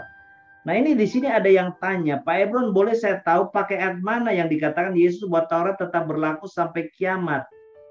Karena biar saya punya pegangan. Loh tadi sejak awal saya sudah ngomong panjang lebar, yang nanya ini di mana tadi? Gak dengar ya? Matius 5 ayat 17 sampai 19. Ibu siapa ini? Ibu siapa ini? Monik apa siapa ya? Tadi di awal saya sudah jelasin, Ibu. Matius 5 ayat 17 sampai 19 ya. Baca sendiri lagi ya. Tadi saya sudah jelaskan panjang lebar. Iya, maaf Pak, saya baru masuk tadi. Iya, makanya enggak dengar. Matius 5 ayat 17 19 ya. Pastor tadi saya sudah sejak awal. Ya, makasih Pak. Iya, Tuhan berkati ya. Pastor Ya. Hebron izin bertanya. Ntar ya, nanti saya kasih waktu bertanya ya. Saya selesaikan dulu ini. Ya, kemudian saudara, saya lanjut, tinggal dikit ya. Waktu yang keenam, waktu kita mengartikan ayat firman Tuhan tidak boleh bertentangan dengan arti harafiah dari ayat firman Tuhan itu sendiri. Jadi ingat ya. Waktu kita mengartikan ayat firman Tuhan tidak boleh bertentangan dengan arti, makanya jangan dibikin alegoris, ya. Artikan aja sesuai arti itu gitu. Kayak tadi saya artikan penginjilan kepada roh orang mati yang dilakukan oleh Tuhan Yesus waktu dia antara kematian kebangkitannya. Itu benar, dia penginjilan kepada roh orang mati. Dia memberitakan kabar baik. Ya. Dia memberitakan diri. Tapi bukan lagi tujuan membawa mereka kepada pertobatan. Karena kalau kita artikan itu sebagai ada kesempatan untuk orang yang sudah mati bisa percaya Yesus, bertentangan dengan terlalu banyak ayat dalam firman. Dan untuk apa lagi Yesus datang ke dunia beritakan Injil sampai 3,5 tahun ke sana kemari jalan kaki. Kalau sesudah mati ada kesempatan, tunggu mati aja. Kalau orang sudah mati mah semua 100% percaya Yesus langsung. Gitu loh. Jadi itu ya, kenapa kita tidak boleh artikan seperti itu bahwa itu kesempatan untuk orang bisa terima karena bertentangan dengan ayat firman, dan itu tidak boleh. Ya, jelas ya. Kemudian saudara, waktu kita mengartikan satu ayat firman Tuhan, tidak boleh bertentangan dengan maksud ayat firman Tuhan sebelumnya dan ayat firman Tuhan sesudahnya dari ayat yang kita artikan itu. Ya, jadi misalnya kalau kita artikan misalnya ya 2 Petrus 1 ayat yang kelima, tidak boleh bertentangan dengan ayat-ayat dari 1 sampai 4 atau dari 6 sampai 10, tidak boleh. Ya, harus searah waktu kita mengartikan. Nah, ini saudara prinsip saudara daripada hermeneutik. Kemudian saudara ingat ya, ini yang suka dipakai saudara dalam doa peperangan saudara. Ya. Yang namanya 7 elemen. Saudara, ini out of context dari firman. Ya. Yang suka pakai dalam doa peperangan itu ada 7 elemen. Ya. Ya. Yang pertama air, kedua saudara anggur, garam, kemudian tepung, kemudian yang namanya minyak, madu. Ya. Nah, kemudian satu lagi apa ini? Ya, sudah 7 ya. Susu. Ya. Saudara, yang suka dipakai oleh pendoa dalam doa peperangan, saudara, kita tidak memakai yang namanya ya air, garam, susu, madu, kita nggak pakai saudara dalam doa peperangan. Kita cuma pakai yaitu darah Yesus dan minyak urapan. Kenapa saudara kita nggak pakai garam? Nah, mari kita lihat ya. Ini contoh saudara ya. Saudara, kita lihat ayatnya yang dalam doa peperangan suka pakai garam saudara ya. Tolong buka 2 Raja-Raja 2 ayat 21. 2 Raja-Raja 2 ayat 21. Silakan siapa bantu baca? 2 Raja-Raja 2 ayat 21. Kemudian pergilah ia ke mata air mereka dan melemparkan garam itu ke dalamnya serta berkata, beginilah firman Tuhan, telah kusehatkan air ini, maka tidak akan terjadi lagi olehnya kematian atau keguguran bayi. Nah, saya mau tanya, ayat ini bisa nggak dipakai dasar untuk kita pergi doa peperangan, kita taburi garam? Dari konteksnya boleh nggak saudara? Berdasarkan prinsip hermeneutik.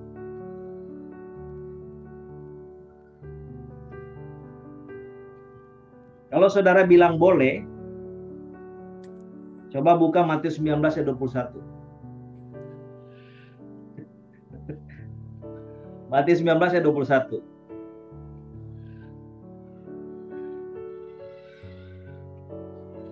Matius 19 ayat 21, kata Yesus kepadanya, jikalau engkau hendak sempurna, pergilah, juallah segala milikmu dan berikanlah itu kepada orang-orang miskin, maka engkau akan beroleh harta di sorga.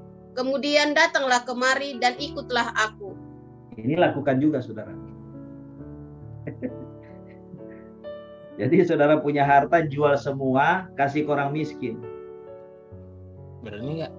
Jangan cuma garam doang yang pergi tabur, doa keliling. Ini nih, jual hartamu, kasih ke orang miskin semua. Berani nggak? Berani. Jadi dong. saudara, hati-hati kita mengartikan ayat, jangan keluar dari konteks. Ya, jadi ada firman-firman yang hanya untuk seperti orang kaya ini, cuma untuk dia khusus dalam situasi saat itu. Ini nggak boleh diterapkan kepada semua orang. Sama kasus Elisa menyehatkan sungai itu, dia cari sumber mata air, dia taburi garam, itu tindakan profetik karena untuk saat itu, situasi saat itu Tuhan suruh dia lakukan itu.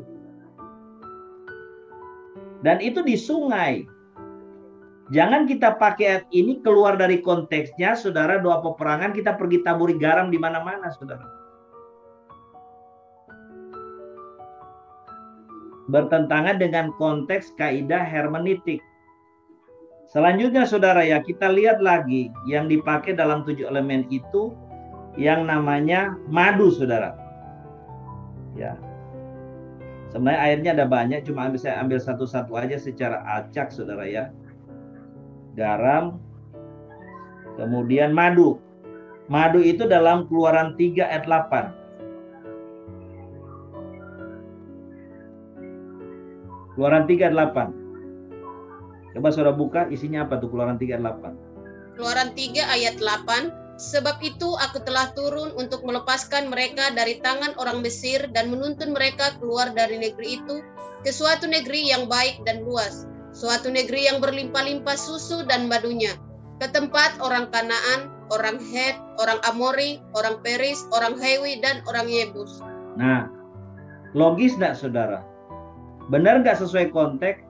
Kita ambil madu berdasar ayat ini, kemudian madu kita pergi percik waktu doa peperangan. Dengan tujuan supaya ada kemanisan, ada kelimpahan kepada rumah atau keluarga yang kita doain. Logis nggak secara konteks?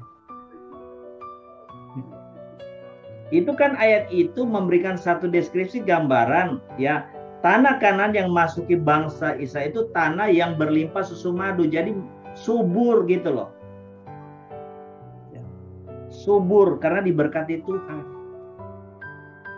Tidak boleh saudara kita ambil karena ada kata madu, kita ambil, kita pakai pergi keliling doa peperangan, pergi percik pakai madu. Gak boleh saudara. Ini out of context dari artinya. Out of context. Ya. Kemudian susu saudara. Makanya saya bilang kalau madu, daripada saudara pergi keliling, mendingan kirim ke saya tuh madunya ya, supaya sehat diminum. Kemudian saudara, tepung. Tepung saudara. 1 Raja-Raja 17 ayat 14. 1 Raja-Raja 17 ayat 14.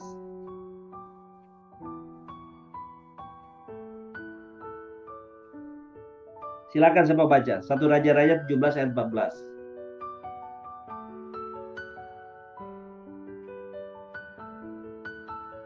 1 Raja-Raja pasal 17 ayat 14. Silakan. 1 Raja-Raja 17 ayat 14. Sebab beginilah firman Tuhan Allah Israel. Tepung dalam tempayan itu tidak akan habis, dan minyak dalam buli-buli itu pun tidak akan berkurang sampai pada waktu Tuhan memberi hujan ke atas muka bumi. Amin. Ya. Secara logika aja saudara, lalu tepung kita ambil berdasarkan ayat ini, kita pakai doa peperangan, ya. Dengan suatu arti, kita mau artikan bahwa tepung itu untuk kebangkitan kehidupan sebagai tanda penyediaan Tuhan. Itu benar nggak saudara? Ini nggak logis saudara, dan ini out of context cerita. Ini peristiwa kejadian hanya untuk janda itu di saat itu. Kalau saudara misalnya mau terapkan sekarang, saudara katakan, Pak Ebron, saya udah nggak ada duit nih buat makan, saya ada tepung nih, Pak Ebron doain dong seperti si Elia ini supaya tepung saya nggak habis-habis. Kira-kira bisa jadi nggak seperti Elia doain? Ya nggak bisa jadi saudara. Karena itu hanya untuk janda itu di saat itu, Elia saat itu disuruh Tuhan lakukan tindakan itu. Ya. Jadi saudara, hati-hati kita mengartikan firman, ya, keluar dari arti konteksnya, dan kita lakukan, terapkan, apalagi penerapannya sangat jauh daripada maksud. Ya. Kemudian yang terakhir itu susu saudara. Keluaran 3 ayat 8. Keluaran 3 ayat 8. Keluaran 3 ayat 8. Sebab itu aku telah turun untuk melepaskan mereka dari tangan orang Mesir dan menuntun mereka keluar dari negeri itu ke suatu negeri yang baik dan luas, suatu negeri yang berlimpah-limpah susu dan madunya, ke tempat orang Kanaan, orang Het, orang Amori, orang Peris, orang Hewi, dan orang Yebus. Nah, kalau ini dipakai saudara untuk pergi doa peperangan, taburi susu di kantor atau di mana, ya, dengan tujuan kalau susu itu katanya untuk apa ya? Ya. Untuk pertumbuhan, kemurnian, kelimpahan. Nah itu saudara tidak tepat. Itu karena itu gambaran tanah Kanaan yang dikatakan berlimpah susu dan madu, tanah yang diberkati Tuhan, tanah yang makmur itu, saudara. Itu tujuannya ayat ini, hanya untuk menjelaskan itu. sangat terlalu jauh kita ambil ayat itu lalu kita pakai itu untuk doa peperangan. Out of context gitu artinya. Nah saudara, karena itu saudara, dalam doa peperangan kita itu cuma pakai apa? Kita cuma pakai darah Yesus dan minyak urapan. Kalau air kita masih bisa toleransi.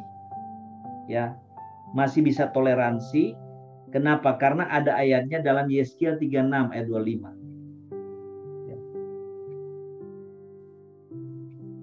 Di sini ada juga air yang saya lihat di 7 elemen. Tetapi kalau saya lihat ayat-ayat yang dipakai itu sangat-sangat tidak berdasar sekali. Ya. Kalau Yeskiel 36 ayat 25 itu saya masih bisa terima lah. Walaupun kurang kuat juga kalau kita pakai air untuk katakan mendoakan, mentahirkan rumah dan sebagainya. Yeskiel 36 ayat 25. Tolong Pak Joshua baca.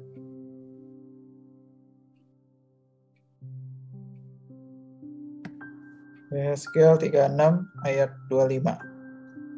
Aku akan mencurahkan kepadamu air jernih yang akan mentahirkan kamu dari segala kenajisanmu, dan dari semua berhala-berhalamu aku akan mentahirkan kamu.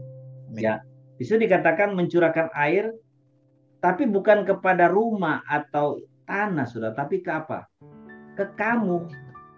Jadi misalnya tiba-tiba Roh Tuhan suruh saya percikan air ke Pak Yosua, tindakan profetik. Tuhan menguduskan engkau dari segala berhalamu, bla bla bla. Boleh nggak? Boleh, kan ayatnya kuat artikan. Tapi ini pun kalau kita mau pakai misalnya percikan misalnya ke rumah, ini kurang kuat ayatnya. Karena tidak katakan mencurahkan kepada rumah atau tanah, tapi kepadamu, berarti orangnya. Nah karena itu saudara, dalam doa-doa peperangan yang senjata kita pakai sebagai perlengkapan Tuhan peperangan itu cuma darah Yesus dan minyak urapan. Ya, dan ayatnya sangat jelas. Ya. Saya nggak perlu buka karena nanti terlalu lama. Saudara sudah tahu bersama kan dalam Wahyu 12 ayat 11 kita mengalahkan setan dengan darah. Kemudian dalam Imamat 14 ayat 33 sampai 53 di situ ada pentahiran rumah yang dipakai darah. Dan darah itu menunjuk kepada darah Yesus dalam perjanjian baru. Nah, saudara, jadi inilah prinsip-prinsip ya dalam hermeneutik, dalam kita mengartikan atau menafsirkan ayat-ayat firman baik dalam perjanjian lama dari perjanjian baru, supaya kita tidak, saudara, menyimpang, apalagi mengeluarkan ajaran-ajaran yang akhirnya menyesatkan, saudara ya. Ini sampai di sini. Silakan ada yang mau tanya? Ya, jadi dengan ini saudara jelas waktu baca Alkitab, saudara mau artikan seperti apa, saudara tidak akan mengartikan lagi sembarangan ya, terlalu subjektif, tapi betul-betul objektif sesuai dengan kaidah yang benar, sesuai dengan maksud daripada Roh Kudus yang sudah memberikan firman itu melalui penulis. Ada yang mau tanya? Saya Pastor Hebron Joshua. Ya, silakan Pak Yusuf mau tanya apa? Pastor Hebron mau tanya, apakah orang Kristen boleh dikremasi? Nggak boleh. Ayatnya mana, Pastor? Coba baca di Amos.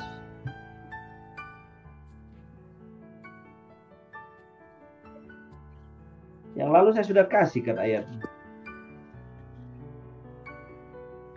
Amos 2.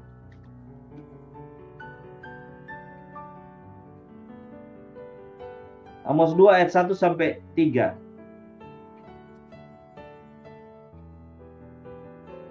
Silakan baca. Amos 2 ayat 1 sampai 3. Tuhan berkata, penduduk Moab telah berkali-kali berdosa. Karena itu aku pasti akan menghukum mereka. Mereka menghina Raja Edom yang sudah mati itu dengan membongkar makannya serta mengambil tulang-tulangnya dan membakarnya menjadi abu. Sebab itu aku akan mengirim api ke negeri Moab dan membakar habis benteng-benteng Keriot.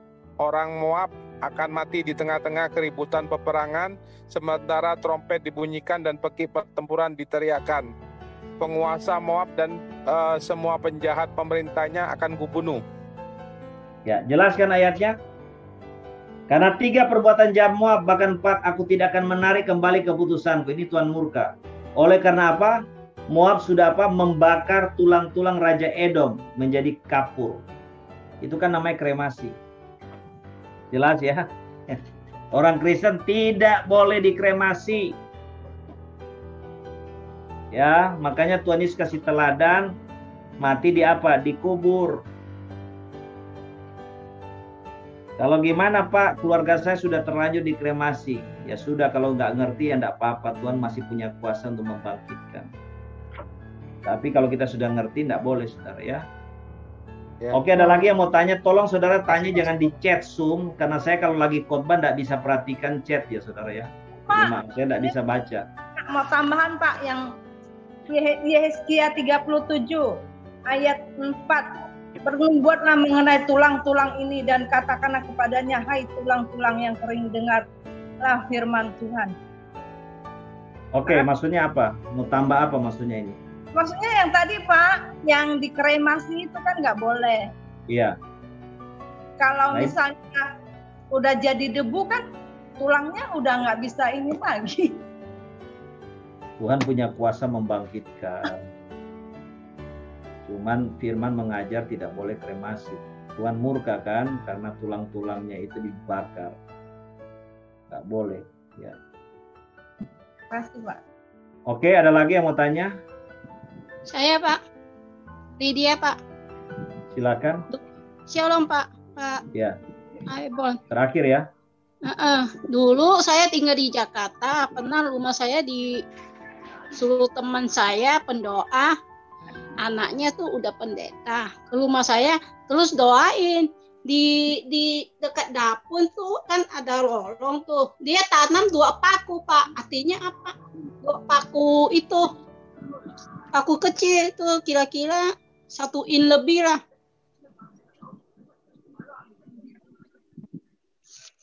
Ya sebenarnya itu apa namanya ya, kita bicara hermeneutik itu pertanyaan tidak sesuai dengan materi, cuman itu berhubungan dengan kuasa gelap. Kalau artinya apa saya nggak tahu, terus terang aja. Yang jelas itu berhubungan dengan kuasa gelap ya, berhubungan dengan kuasa gelap. Kristen Pak, pendoa di gereja lokal. Biar dia Kristen, biar pendeta. Tapi sebelum jadi Kristen dia tuh apa tuh taima tuh, kalau orang kelenteng, orang iya. Orang Buddha masih terbawa kan, karena dia nggak ngerti.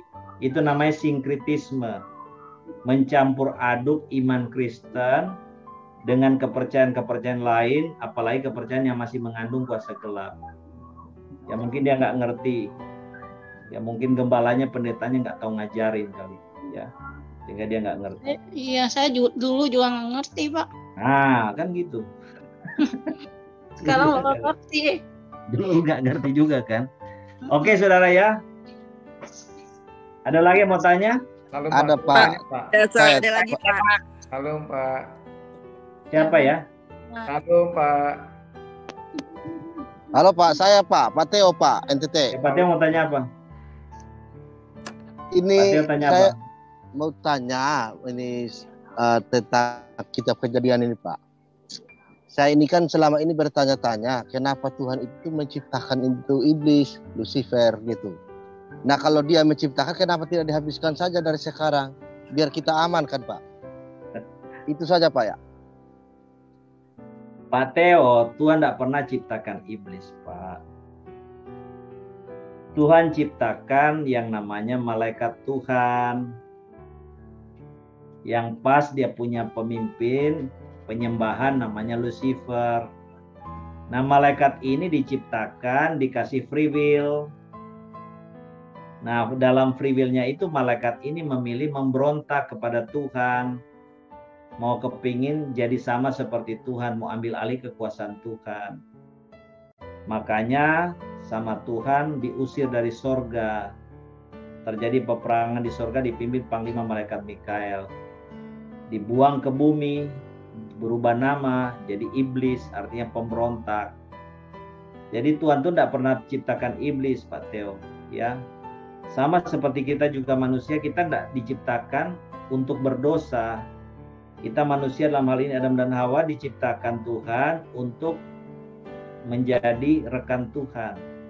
Tapi dalam kenyataannya dengan adanya free will manusia memilih untuk ya ikut taat kepada iblis dengan memakan buah, ya, buah terlarang itu,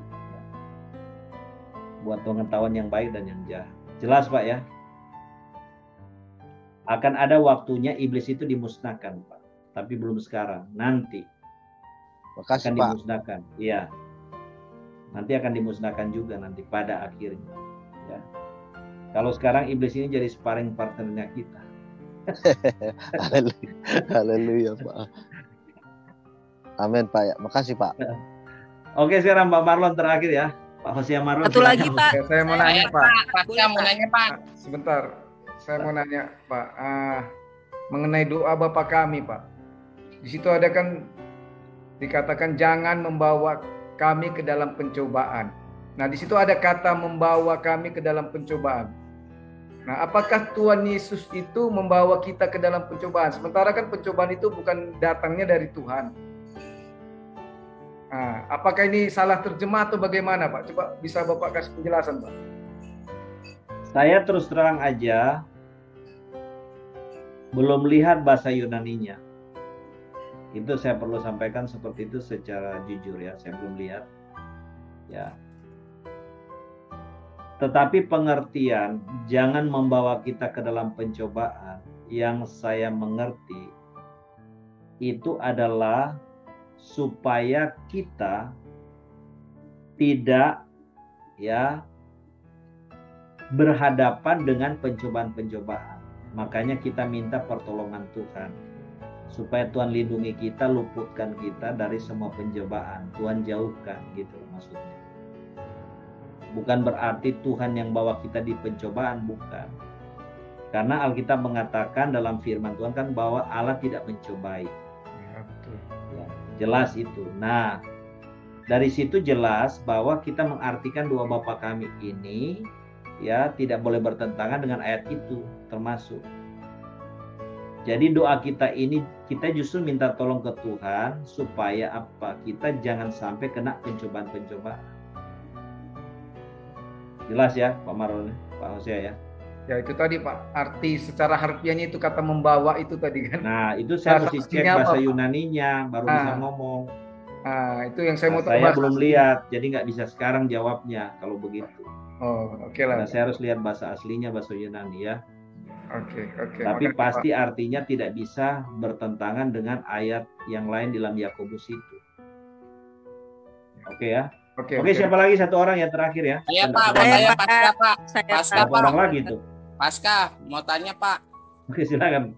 Pak Pasca tanya apa Pak? Iya, saya mau tanya, Tuhan kan Maha Kuasa Pak. Tetapi kenapa kuasanya bisa dikalahkan dengan seorang pawang hujan? Contohnya kalau lagi ada acara hujan bisa dipindahin nama pawang hujan tuh Pak. Gimana tuh Pak? Loh, Pak Pasca bilang Tuhan Maha Kuasa kok bisa dikalahkan sama pawang hujan? Iya, pawang hujan nih umpama ada acara nih. Pas hujan, dipanggil pawang hujan, bisa berhenti hujan dan dipindahkan.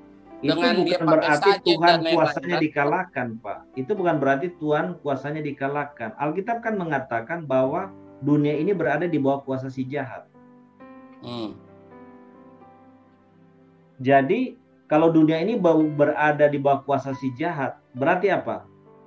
Alam pun itu iblis bisa kendalikan loh. Paham ya Pak? Paham. Iblis bisa kendalikan, tapi sebatas hanya diizinkan Tuhan aja. Jadi setan mindahin hujan bisa, lewat pawang-pawangnya bisa, karena Alkitab mengatakan dunia berada di bawah kuasa si jahat. Iya. Ngerti ya? Masuk Pak, udah ngerti Pak. Tapi sebatas-batas yang Tuhan izinkan aja.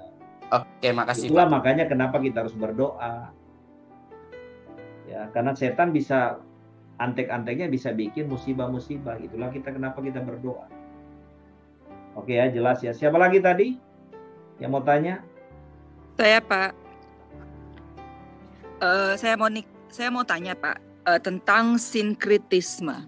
Iya. Yang kita ketahui sekarang bahwa di Indonesia kan banyak sekali perbedaan budaya dan adat istiadat. Lalu pertanyaan saya, di Indonesia itu kan kita maksudnya yang orang-orang masih dari daerah, itu banyak dari orang daerah kita adalah kita masih adat istiadat, tapi masih menggunakan dengan cara kekristenan. Itu gimana, Pak? Dengan masih beradat yang manggil orang mati, tapi dengan adat, dengan gaya kekristenan kita gitu loh, Pak. Bu Moni, itu gimana? Jadi begini Bu Monik. Sorry, saya lagi kerja, Bu. Gak apa-apa. Jadi begini Bu Monik ya. Prinsipnya adalah itu semua budaya itu kan Tuhan juga yang ciptakan. Adat istiadat ya. Itu ciptaan Tuhan semua, karena itu kan sesuatu hal yang indah. Tetapi kan selalu setan itu mau merusak, mau menyusup apa yang Tuhan ciptakan. Nah, kembali kepada kita. Kita harus menilai. Kayak contoh misalnya orang Jepang kalau ketemu dia nggak salaman kayak kita, dia nunduk kepala. Itu kan budaya. Ya, orang Tionghoa misalnya pai-pai apa semua. Ya, orang Jawa misalnya sungkeman apa semua. Nah, kita harus bisa memilah, Bu.